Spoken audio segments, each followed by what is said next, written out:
Thank you for joining us for our second segment of our Brown Bag Sessions with thought leaders in Indiana. Progressive Thought Matters is continuing to work across Indiana to get the vote out this fall. You know, to us at Progressive Thought, GOTV does not mean get on television.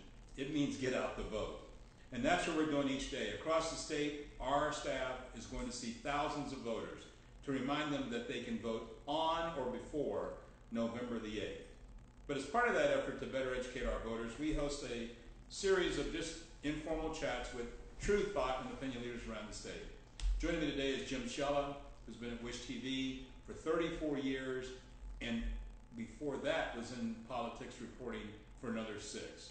So he started at 7 years old. You can see that today as he joins us. Jim Shella, thank you for joining us today. Good to see you, Robin. Okay, so tell me your background. I mean, we see you on Indiana Week in Review, interviewing governors, WISH TV. We know that you're going to be retiring soon. But tell folks your background and what you've done in the past. Well, I grew up in a small town in Minnesota, went to St. Cloud State University, always had an interest in politics. I mean, I tell people I'm a reporter first. I've covered other things, but I've always been interested in politics. I went to Boise State in high school. Okay. Took political science courses in college. My first job was in Cedar Rapids, Iowa, and I got to cover the 80 caucuses in Iowa. Wow. So, yeah, I interviewed Ronald Reagan, Jerry Brown, covered Teddy Kennedy. Okay. Covered a caucus at the Richard Nixon Elementary School. There was a school named for Richard Nixon? In Hiawatha, Iowa. Okay. George H.W. Bush won. Okay. So you're out there in February freezing. It's cold. It's cold in Iowa. I've been out there. Yeah. So that's in Cedar Rapids. Right. After that, did you come? Then I went to Grand Rapids, Michigan in the August of 1980. So I got there. Michigan was a swing state that year. I got to interview George H.W. Bush in Michigan, covered Ronald Reagan, covered Jimmy Carter. Wow. On the night that it was announced that the Iranian hostages would be released. Okay. So had a little indoctrination before I came to Indiana. And you came at WISH TV as the political reporter or just a general reporter? I was hired as a general assignment reporter. That lasted about 3 weeks. And then you became a political reporter? That's right. Wow. Yeah. So tell what has it been like? What's it been like covering Indiana politics? A lot of fun. It's been a lot of fun. Seen a lot of things. Been to 14 national political conventions. Been in the White House where I interviewed Dan Quayle. Been on the floor of Congress. It's reported at the Pentagon a year after 9/11 on the rebuilding of the Pentagon with Indiana limestone. Okay. Now, where were you 9/11? Just out of curiosity. I was on vacation in Scotland. Oh, okay. And how was the reaction over there? What was that like? Two main reactions. One of them was people who said, "Welcome to the world of terrorism." Okay. They thought that we'd been left out, apparently, up to that point. And the other was sympathy. And I can tell you that I told people the hotel I was staying in Glasgow, Scotland, I had a cigarette machine, and the front of the cigarette machine was a photo of the Twin Towers. Okay. So, conventions. Did you go to Philadelphia and Cleveland? I did. So what was Cleveland like this year? Well, on the one hand, it was a lot less chaotic than anybody anticipated. I had people telling me, if you're going to Cleveland, you ought to get a gas mask and a bulletproof vest. And I said, no, I'm not. If there's a riot, I'll be in my workspace. Yeah, you're not going to be out covering the riot. Yeah. I got you. But, none of that happened. None of that happened. For the Indiana delegation, it was very interesting because, of course, Mike Pence is on the ticket, but they had very little interaction with Mike Pence that week. The delegation? The delegation. Okay. There was a breakfast the final morning that they were invited to that was away from the hotel where he spoke. But it was unlike, the last time this happened was 1988 with Dan Quayle down in New Orleans. Quayle came back to the Indiana hotel the day after he was named, and they had a big rally, and the delegation was really involved. The big story in Cleveland was the race for governor to replace Mike Pence on the ticket. With people out there lobbying lobbying the delegates. The delegates and everybody in the delegation, because they thought that would get them help. You know, there were 22 people voting, but everybody got Todd Rokita flyers under their door every morning. And then Holcomb gets Right. to do the call, right? He did the roll call, right? That's right. That's right. You know, clearly he was set up to replace Mike Pence by Mike Pence and the Indiana GOP as best possible. What was Philadelphia like? Philadelphia was interesting from an Indiana perspective because Evan Bayh didn't show up, John Gregg didn't show up, Okay. Barron Hill did. Okay. 2016 from a Democratic perspective in Indiana, I think is interesting because Hillary Clinton only came here twice during the primaries, only once to Central Indiana, didn't buy any TV ads. She hasn't been here so far in the fall. The Indiana delegation breakfast that took place every morning in Philadelphia got some surrogates, but really not big names. You know, the biggest name was probably Amy Klobuchar, senator from Minnesota. From your state. Yeah. Okay. Did you get a chance to talk to her? Well, I did actually, and a little off the path, but for those who don't know, Amy's dad, Jim, was a columnist for the Minneapolis paper for years and years, and I grew up reading him, so we talked about her dad a little bit.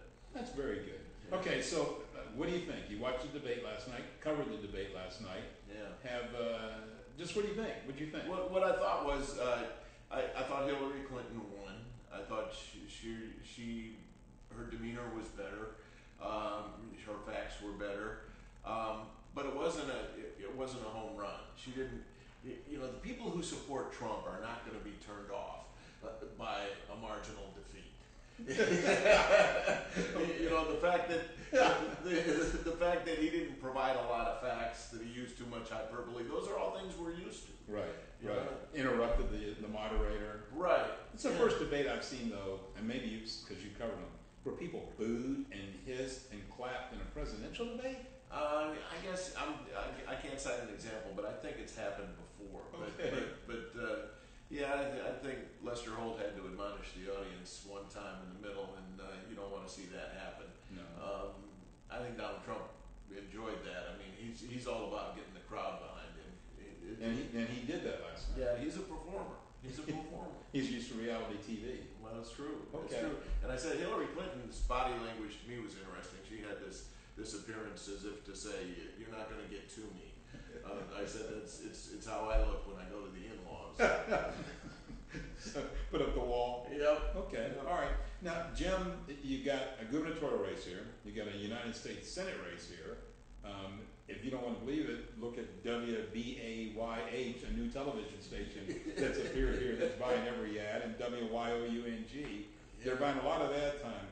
Any thoughts on just turnout? Not who's going to win. Are people excited about these races at all when you travel or do reporting? Well, I'm not sure that they are, frankly, but I think they are excited about the presidential race. So what's going to be real interesting come November 9th is to see how much fallout there is when people go down the ballot. I think a lot of people are going to go in and vote for Trump or Clinton, and then we'll see if they keep going. Okay. It'd be interesting to see if they come on down the ballot. Yeah. Okay. Yeah. Because among other things, we're not getting the TV ads here in the presidential race because we're not a swing state. But the TV ads in the race for Senate and the race for governor are negative, and you know as well as I do that negative ads are designed to depress the vote, Right. To convince people that I can't decide, they're both bad, so I won't pick one. And just won't go vote. Right. All right, so now 34 years at WISH, Yeah. 4 years out other places. Joe Ford's Grand Rapids, Yeah. okay, and Cedar Rapids. I'd be remiss if I didn't ask you to give me a couple of stories, give our audience a couple of stories that are PG-13 rated that you can give Okay.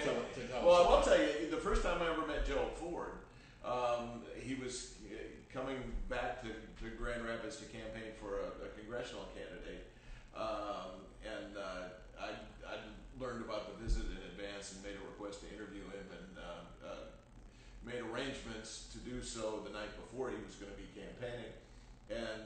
and said he's running late, he can't do it.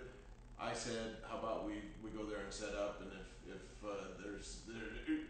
he gets there in time, we can do it anyway. It'll be my loss if we can't. It's the days before cell phones, so the communication wasn't all that clear, but he showed up and didn't want to be interviewed, and I didn't go away. And so the first thing that Gerald Ford ever said to me was a series of curse words. So Really? Yes. Okay. Yeah, Okay. yeah, but I got the interview. You got the okay. Yeah. But he didn't want anything to do with it. No, and you know, in terms of behind the scenes sorts of things like that. When I was in Iowa, I had a screaming match with Jerry Brown one day on an airport tarmac in Iowa City because there'd been some stories done that he was basically avoiding Iowa except to drop into airports and hold news conferences so that he could get federal matching funds, and he didn't like the story. So you and confronted you on it. Yeah. Wow. Yeah. Well, listen, you've given us lots of good things to remember here in Indiana. It's not like you're going away. I hope you won't. I'm just going to say it for those of you watching. I hope that he will not go away. He's going to run for the United States Senate. No, but I hope that you will continue to play an active role in whatever you do. Thank you. You've been a tremendous advocate. Everybody knows Indiana Week in Review. You're on television as much as a candidate for office, so that's good for you. But Jim Shella has been the preeminent political reporter in our state. He's been solid. Everybody knows it. He goes with you above board, and it's just a wonder for us to have him on our program. Thank you so much for being here. Thank you. Thank